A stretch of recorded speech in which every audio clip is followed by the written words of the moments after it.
Sayap kelompok perlawanan Islam Hamas Brigade Al-Qassam memamerkan detik-detik penembakan ke kendaraan militer Israel. Dalam video yang diunggah pada Rabu 27 November 2024, Al-Qassam menargetkan tank-tank IDF. Menurut laporan media Yaman, Al-Qassam memperlihatkan adegan penargetan kendaraan musuh di Beit Lahia.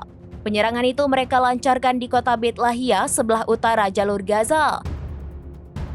Adegan-adegan tersebut memperlihatkan sebuah tank Merkava menjadi sasaran peluru Yasin 105 di daerah Aslan.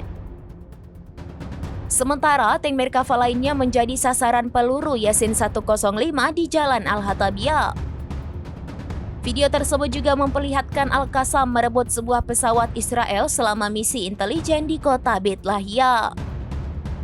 Selain itu, operasi gabungan Brigade Martir Abu Ali Mustafa menargetkan perkumpulan tentara Israel. Penyergapan dilancarkan di sebelah timur Khan Yunis, Gaza Selatan pada Kamis 14 November 2024. Dalam video yang dipublikasi, terlihat pejuang mempersiapkan serangan. Pasukan Martir Abu Ali Mustafa menampilkan rekaman peluncuran roket 107 mm terhadap perkumpulan IDF sebagai bagian dari pertempuran Al-Aqsa. Ledakan besar terjadi dan posisi Israel alami kehancuran total.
Download Tribun X sekarang, menghadirkan lokal menjadi Indonesia.